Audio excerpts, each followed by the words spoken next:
आज हमारा ये पहला वीडियो प्रकाश पर है। इस चैप्टर में या इस वीडियो में हम आपको बेसिक जानकारियां देंगे प्रकाश के विषय में कि प्रकाश क्या है, प्रकाश कैसे चलता है, प्रकाश के अंदर क्या क्या गुण हैं, प्रकाश के कारण हमारी आंख पर कैसे प्रतिबिंब बनते हैं, कैसे हम दर्पण लेंसों द्वारा प्रतिबिंब बनाते हैं, इन सब की जानकारी हम देंगे। क्योंकि कक्षा 12 का वीडियो है, इसलिए हम कक्षा 12 के बोर्ड परीक्षाओं को ध्यान में रखते हुए इस वीडियो को बना रहे हैं। तो देखिए एनसीईआरटी में, कक्षा 12 की एनसीईआरटी में जो चैप्टर का नाम है, प्रकाश के चैप्टर को 2 भागों में बांटा गया है।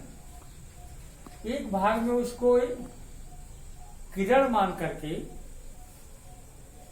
प्रकाश के गुणों की व्याख्या की गई है, जिसमें परावर्तन, अपवर्तन ये सब गुण आते हैं इसके। लेकिन बाद में जब देखा गया प्रकाश तरंग के रूप में, विद्युत चुंबकीय तरंगों के रूप में चलता है, तो उसके व्यतिकरण गुण, ध्रुवण, विवर्तन, इन सब गुणों को हम तरंग के माध्यम से, तो वो भी हम इस दूसरे पार्ट में, इसी प्रकाश के दूसरे पार्ट में पढ़ेंगे। तो एनसीईआरटी में इस चैप्टर का नाम दिया है ray optics and optical instrument, मतलब किरण प्रकाश की और प्रकाशिक यंत्र। तो किरण प्रकाश की इस नाम से ही आपको समझ में बात आ गई होगी कि हम प्रकाश को क्या मानेंगे, किरण मानेंगे। किरण मान करके प्रकाश के जो गुण हैं उसके विषय में हम लोग पढ़ेंगे। तो सबसे पहली बात आई कि प्रकाश होता क्या है, और प्रकाश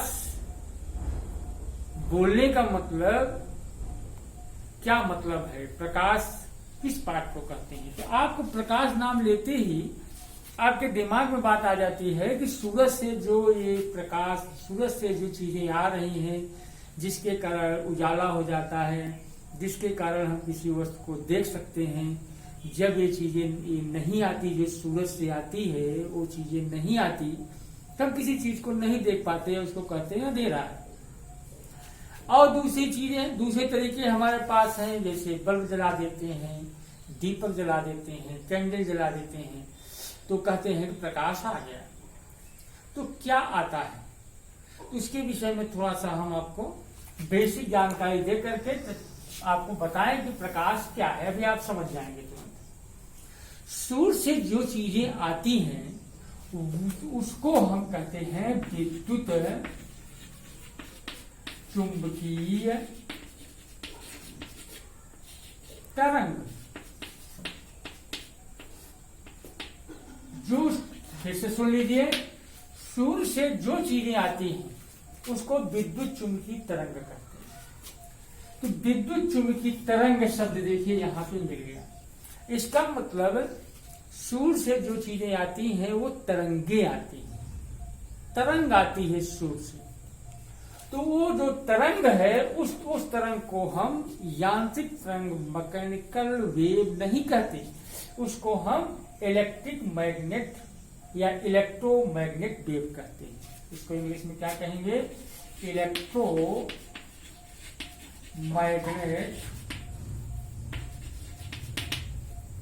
वेव, इलेक्ट्रोमैग्नेट वेव कहते हैं। सूर्य से यही इलेक्ट्रोमैग्नेट वेव कहते हैं। तो हम लोग तो बोलते हैं कि सूर्य से प्रकाश आता है। प्रकाश जो है इस इलेक्ट्रोमैग्नेटिक वेव का एक रेंज को ही प्रकाश कहते हैं। तो हम इलेक्ट्रोमैग्नेटिक वेव जो आती हैं सूर्य से, वो विभिन्न तरंग दैर्घ्यों या फ्रीक्वेंसी की होती है। तो जो इलेक्ट्रोमैग्नेटिक वेव सूर्य से आने वाली इलेक्ट्रोमैग्नेट,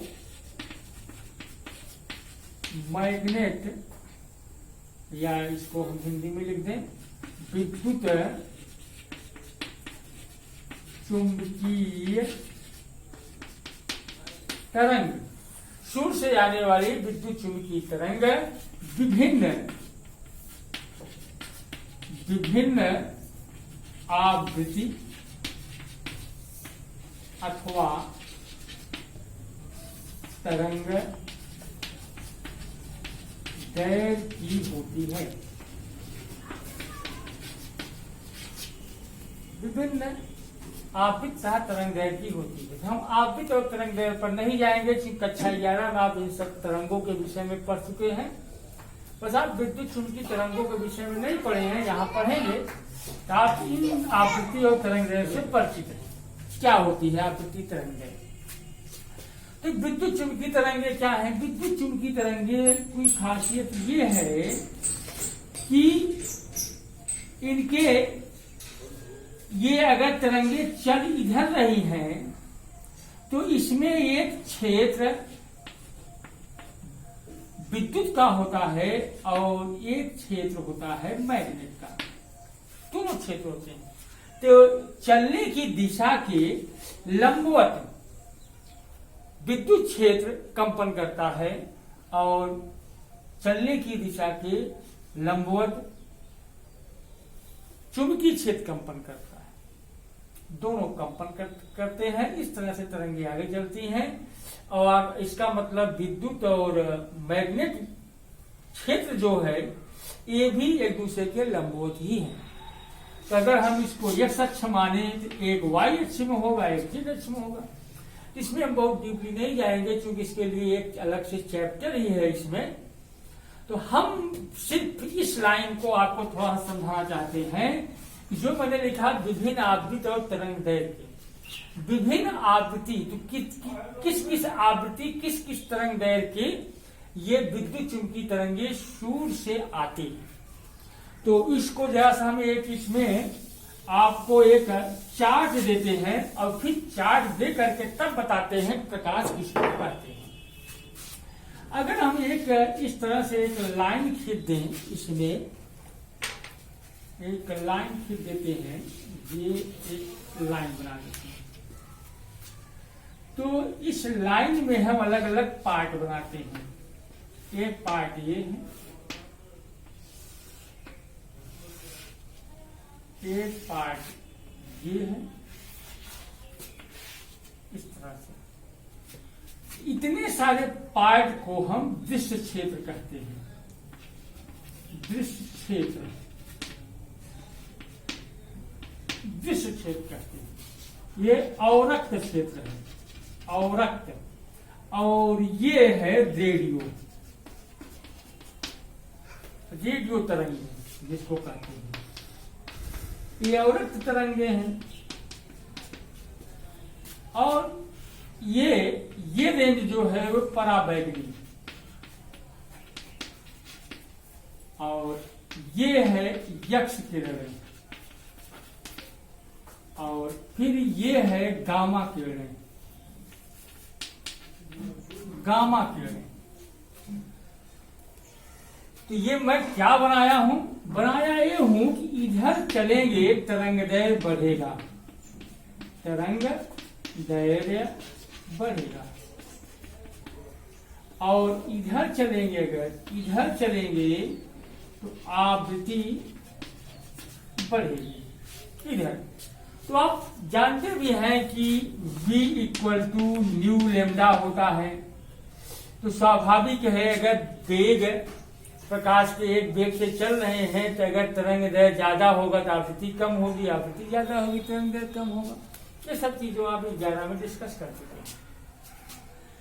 तो ये 400, यहाँ 400 नैनोमीटर से 750 नैनोमीटर, ये क्या मैंने लिखा? ये तरंग दैर्घ्य लिखा, तरंग दैर्घ्य, तरंग दैर्घ्य 400 नैनोमीटर से 750 नैनोमीटर के क्षेत्र को दृश्य क्षेत्र कहते हैं।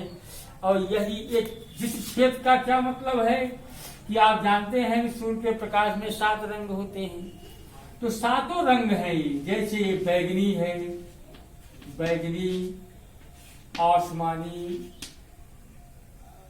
नीला, बैगनी, नीला, आसमानी,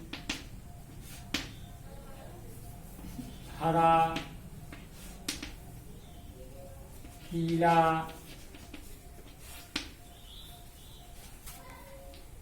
नारंगी, लाल। तो 7 रंग हो गए।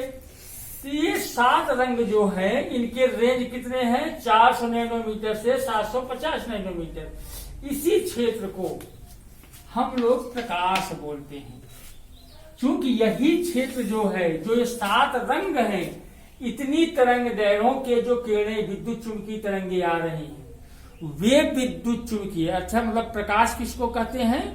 वे विद्युत चुंबकीय तरंगे जिनकी तरंग दैर्घ्य 400 नैनोमीटर से 750 नैनोमीटर होती है, उसी को हम लोग प्रकाश बोलते हैं। सूर्य से आती तो और भी है, 400 नैनोमीटर से कम की भी तरंग दैर्घ्य वाली किरणें आती हैं, और 750 से भी बड़ी तरंग दैर्घ्य वाली भी किरणें आती हैं। आती तो बहुत कुछ है, उन सबको हम क्या कहते हैं? विद्युत चुंबकीय तरंगे। लेकिन जो 400 नैनोमीटर से 750 नैनोमीटर वाले होती हैं, उन्हीं को हम प्रकाश कहते हैं। ये बातें आप समझ गए? उसी को प्रकाश कहते हैं। तो प्रकाश के अंदर क्या खासियत क्या है? प्रकाश अर्थात इनके रेंज वाली जो विद्युत चुंबकीय तरंगे हैं, वही हमारी आंख की रेटिना पर पड़ते हैं, जिससे हमें किसी वस्तु को हम देख सकते हैं या दिखाई पड़ती है। इधर रेंज वाली जब आंख पे हमारी पड़ेंगी, इधर रेंज वाली जब हमारी आंख पर पड़ेंगी, तो हमें नहीं दिखाई पड़ेगा। हमें किस रेंज में? इस रेंज वाले ही विद्युत चुंबकीय तरंगों के कारण हम देख सकते हैं। ये चीजें हम अपने अनुभव से जानते हैं। दूसरी चीज हम ये जानते हैं कि प्रकाश को हम देखते हैं कि जनरली सीधी रेखा में ही चलती है। प्रकाश के अंदर हम एक गुण को देखते हैं कि प्रकाश सीधी रेखा में चलता है, सीधी रेखा में चलता है। ये कहां से हमें मालूम है? ये मैं अनुभव से जानता हूं। कैसे जानता हूं? अगर प्रकाश सीधी रेखा में न चलता होता तो खंभे की छाया न बनती, हमारी छाया न बनती, घूम किया जाता। जैसे हम बाहर बोलते हैं तो आवाज अंदर आ जाती है कि नहीं, लेकिन प्रकाश तो नहीं आता। इस अनुभव के आधार पर हम ये कहते हैं कि प्रकाश सीधी रेखा में चलता है। लेकिन एक बात यहाँ पर समस्या पैदा कर रही है। समस्या ये पैदा कर रही है, अभी मैंने आपको बताया कि ये जो प्रकाश है, ये क्या है? विद्युत चुंबकीय तरंगे हैं। तरंग सीधी रेखा में तो चलता है, तरंग तो किसी भी दिशा में चल सकता है। तो इस बात को हम इस प्रकाश के अगले खंड में, जहां तरंग मान करके हम इसको पढ़ेंगे और वहां विचार करेंगे। अभी हम इस ray optics and optical instrument वाले पार्ट में हम प्रकाश को यही मान लेते हैं कि सीधी रेखा में चलता है, अर्थात जो सीधी रेखा में चलेगा तो क्या होगा? वो किरण होगा, किरण होगा। प्रकाश की ये किरण है, जैसे ये किरणें जा रही है, इधर जा रही है किरणें। अगर बहुत सारी किरणें हो जाएं, अगर हम टॉर्च को जब जलाते हैं, उसमें एक किरण तो मिलती नहीं, निकलती नहीं, बहुत सारी किरणें निकलती हैं। तो बहुत सारी किरणें निकलती हैं, तो बहुत सारी किरणों के समूह को आप किरण के समूह कह सकते हैं या प्रकाश कह सकते हैं। किरणों का समूह है, समूह है। इसका मतलब आप समझ गए कि एक लाइन को हम किरण बोलेंगे, बहुत सारे हैं तो इसको किरण का समूह है, या तब हम क्या कह देंगे? प्रकाश ही है। तो ये, और दूसरी चीज हम ये भी जानते हैं कि प्रकाश में 7 रंग हैं। तो 7 रंग को भी इसी पार्ट में हम पढ़ेंगे, उसको वर्ण विक्षेपण नाम देंगे। क्या देंगे? वर्ण विक्षेपण नाम देंगे। ये हमने आपको एक इंट्रोडक्शन दिया, जैसे आप जो चीजें मैं आपको बताने जा रहा हूं उसको आप ध्यान से समझ सकें। तो आप इस चीज को समझ गए। अब हम इस प्रकाश में हम आगे बढ़ते हैं, ठीक? चलिए। तो देखिए, प्रकाश के गुण, सबसे पहले हम जो अपने अनुभव के द्वारा जानते हैं उन गुणों को पहले हम लोग समझ लेते हैं। प्रकाश के गुण, तो सबसे पहले ये बता दें कि तरंग क्या होती है। तरंग होती है ऊर्जा एक स्थान से दूसरे स्थान पर जाने का उसका तरीका है। देखिए, एक स्थान से दूसरे स्थान तक हमारी भौतिकी में दो तरीके हैं। एक तरीका यह है कि जिसमें द्रव्यमान भी और ऊर्जा दोनों एक जगह से दूसरी जगह जाते हैं। जैसे हम किसी गेंद को उठा करके दीवार पे जब हम मारते हैं तो दीवार के पास में ऊर्जा भी पहुंचती है, गेंद के अंदर जो मैंने डाल के भेजा है वहां पर, और प्लस गेंद द्रव्यमान है, द्रव्यमान भी पहुंचता है। एक तरीका ये, इस गति को हम लोग कहते हैं पार्टिकल मोशन, कण की गति। कण कोई चल रहा है, कण किसको कहते हैं? जिसके अंदर द्रव्यमान है। और दूसरा तरीका चलने की होती है तरंग की गति। तरंग, तो जब तरंग चलती है तो उसमें द्रव्य नहीं चलता, केवल ऊर्जा जाती है। अगर तरंग को मैं यहां से दीवार तक भेजूं तो दीवार पर केवल ऊर्जा पहुंचेगी, द्रव्यमान नहीं पहुंचेगा। अर्थात इस रास्ते के जितने भी द्रव्यमान हैं वो अपनी ही जगह पर रह जाएंगे, केवल ऊर्जा पहुंचेगी। तो इसका मतलब हुआ कि प्रकाश जो है वो सूर्य से आ रहा है। किस रूप में आ रहा है? विद्युत चुंबकीय तरंगों के रूप में आ रहा है। तो जब तरंग के रूप में आ रहा है तो अभी आपको मैंने फिजिक्स की थ्योरी बताई कि तरंग में केवल ऊर्जा जाती है, द्रव्य तो जाता नहीं है। इसका मतलब विद्युत चुंबकीय तरंगे जो है या प्रकाश जो है वो क्या है? ऊर्जा है। तो हम प्रकाश का सबसे पहला गुण लिख देते हैं, प्रकाश एक ऊर्जा का रूप है। प्रकाश एक ऊर्जा का रूप है, पहला गुण। तो आप जानते हैं कि ऊर्जा के बड़े रूप होते हैं, ऊर्जा रूपांतरित होती है। प्रकाश ऊर्जा, मैकेनिकल ऊर्जा, रासायनिक ऊर्जा, जैव ऊर्जा, चुंबकीय ऊर्जा, तो बहुत सारी ऊर्जा। उसी में से प्रकाश भी एक है जिसको हम ऊर्जा कहते हैं। दूसरी चीज, अभी आप अपने अनुभव से जानते हैं कि प्रकाश सीधी रेखा में चलता है, ये भी इसका एक गुण हो गया। प्रकाश लगभग शब्द लगा दें या सामान्यतः, सामान्यतः, क्यों सामान्यतः लगा दिए? क्योंकि बाद में हम बताएंगे कि चूंकि तरंग है तो कुछ न कुछ इसको घूमना भी है। तो सामान्यतः सीधी रेखा में चलता है, सीधी रेखा में चलता है। तीसरी चीज, ये तो हम जानते हैं कि प्रकाश बहुत जल्दी एक जगह से दूसरी जगह पर पहुंचता है, अर्थात प्रकाश बहुत तेज चलता है। तो हकीकत में आज तक जितनी भी गतियां हम लोग जानते हैं उसमें प्रकाश के मुकाबले प्रकाश सबसे अधिक तेज चलता है। तो प्रकाश की गति को नापा भी गया। तो निर्वात में प्रकाश की चाल कितनी होती है? ऊपर लिखते हैं आपको, निर्वात में प्रकाश की चाल लगभग शब्द लगाएंगे हम, लगभग 3 × 10⁸ मीटर प्रति सेकेंड।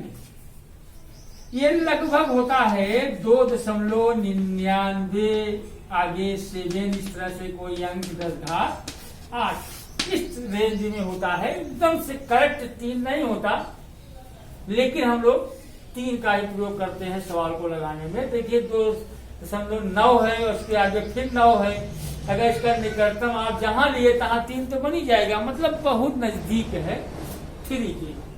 इसलिए निर्वात में प्रकाश की चाल नापी गई और 3 × 10⁸ मीटर प्रति सेकंड है। चौथा गुण हम अपने अनुभव से प्रैक्टिकली जीवन में जनरली ये भी जानते हैं कि प्रकाश जब अगर किसी चिकने तल से टकराता है तो लौट करके वो वापस आता है या लौट करके किसी दिशा में चला जाएगा। तो कोई चीज कहीं जाए और फिर लौटे वहां से, तो उसको हम लोग क्या बोलते हैं साइंस की भाषा में, परावर्तन। अर्थात अगर, और ये भी में देखा जाता है कि प्रकाश जैसे जल के ऊपर या कोई पारदर्शी चीजों पर पड़े तो उसके अंदर घुस करके आर पार भी चला जाता है। घरों में खिड़कियां लगी हैं, खिड़कियों से जब बाहर से खिड़कियों पर प्रकाश पड़ता है तो कमरे के अंदर आ जाता है। अर्थात उस शीशे के कांच के अंदर प्रकाश प्रवेश कर गया और वही चिकनी दीवार से लौट जाता है। अर्थात प्रकाश लौट टकरा करके लौट भी जाने का गुण है और अंदर घुसने का भी गुण है, उसके अंदर आर पार जाने का भी गुण है।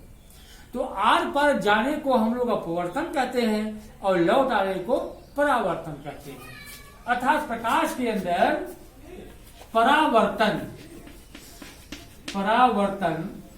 तथा अपवर्तन का गुण होता है। तो इसके और भी गुण है, मैंने कहा व्यतिकरण, विवर्तन, ध्रुवण, प्रकाश विद्युत प्रभाव, ये सब जो गुण हैं इसको हम लोग प्रकाश के अगले पार्ट में पढ़ेंगे। तो यहाँ उसकी चर्चा करने से क्या मतलब, कोई मतलब नहीं उसकी चर्चा करने से।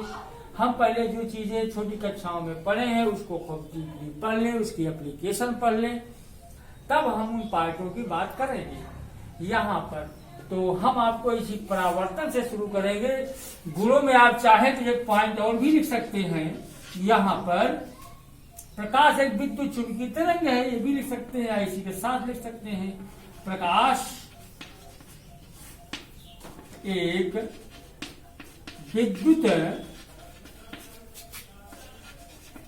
चुंबकीय सकते हैं।